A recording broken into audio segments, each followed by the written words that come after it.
When I look at Africa, many questions come to mind. Many times I ask myself, what would happen if Mwalimu were to rise up and see what is happening? Many times I ask myself, what would happen if Kwame Nkrumah and Patrice Emery Lumumba were to rise up and see what is happening? Because what they would be confronted with is an Africa where the Democratic Republic of Congo is unsettled. There is a war going on there, but it is not on the front pages of our newspapers because we don't even control our newspapers and the media.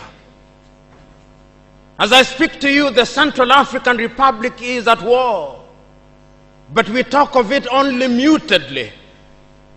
As I speak to you now, in South Sudan, the youngest nation in Africa, the Nuer have risen against the Dinka.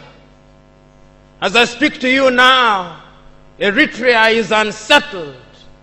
As I speak to you now, there is an ease in Egypt as there is an ease in Libya. In Niger, it is no better. In Senegal, in the Casamance, is no better. In Somalia, is no better. Africa is at war with herself. This is what they would be confronted with. They would be confronted with an Africa which statisticians and romantic economists say is growing, but which in truth is stagnated. That is the Africa that they would be confronted with. They would be confronted with an African which, as Professor Mlama intimated in our presentation here, is an African which is suffering from schizophrenia. He does not know herself. They would be confronted with an African whose young men and women have no interest and low love for their continent. They would be confronted with an Africa where young men and young women are constantly humiliated at the embassies of European countries and at the United States of America as they seek the almighty green card. They would be confronted with an Africa where young men and women from Niger, Nigeria, Senegal, Mali, and Mauritania drown in the Mediterranean as they seek to be enslaved in Europe. This time round, Africans are not wailing and kicking as they are being taken away to be enslaved. They are being seen wailing and kicking as they seek to be enslaved in Europe and America. This is the tragedy of Africa. They'll be confronted with an African where people have lost their self-pride. An Africa where Africans are not proud of their things. An Africa where in the hotels of Dar es Salaam or Nairobi, even food has foreign names. When we fry potatoes, we call them French fries, even when they are fried in Dar es Salaam. That is the Africa that they would be confronted with. They would be confronted with another Africa. An Africa which does not tell her story. An Africa whose story is told by Europe and America, the CNN, Radio Deutsche Welle, Radio France. That is the Africa they would be confronted with. They would be confronted with the young men and women who have no pride in Africa. When they want to enjoy themselves, they sing the praises of football teams from Europe and America. It is Manchester United. It is Arsenal. It is Real Madrid. And Barcelona, not Yanga, not Mufulira Wanderers, not Gor Mahia, not FC Leopards. No. That is the Africa that they would be confronted with. They would be confronted with an Africa which does not enjoy its theater and drama. That Africa celebrates Leonardo DiCaprio. It celebrates Angelina Jolie and Brad Pitt. The Africa does not celebrate Genevieve Naji of Nigeria or Rita Dominic or Lou Jacobs of Nigeria. It does not celebrate Bongowood or Nollywood or Riverwood. It celebrates Hollywood. That is the Africa with which they would be confronted.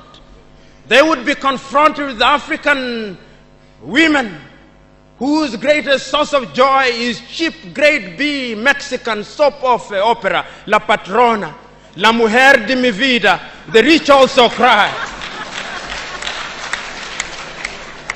Why must we remind ourselves of these realities? Because throughout the ages, the battle has always been the battle of the mind.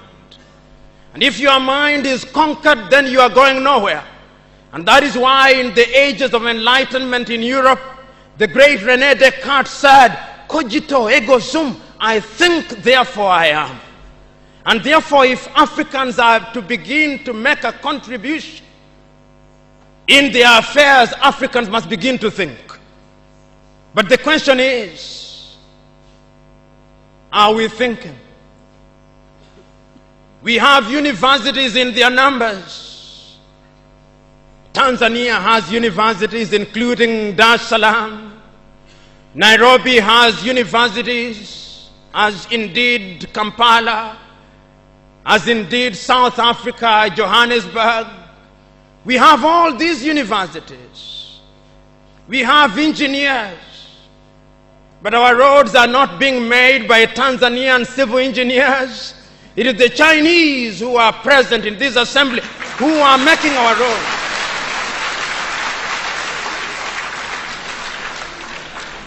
So we have engineers who cannot even make roads. We have doctors whom we have trained. But when we are sick, particularly if we are of the political class, depending on who colonized you, if you are colonized by the United Kingdom, you rush to London. If you are colonized by the French, you rush to Paris. If you are colonized by the Portuguese, you rush to Lisbon. And if you are colonized by the Spaniards, you rush to Madrid, Spain. And recently, because the Asians are beginning to get their act together, we run to India. And very lately, because the Arabs are also beginning to get their act together, we run to Dubai. Notwithstanding that we have the Kenyatta hostels of this country, the Muhimbilis of Tanzania, the Chris Hani Baragwanaths of South Africa, and the Mama Yemos of Kinshasa in Zaire or the Democratic Republic of Congo, but we have no faith in our doctors. In the area of education, we also don't have faith.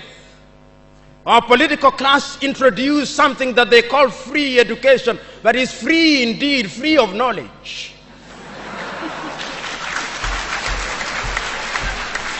Because they are so suspicious of those institutions that the typical African politician would not dare take their children to those schools.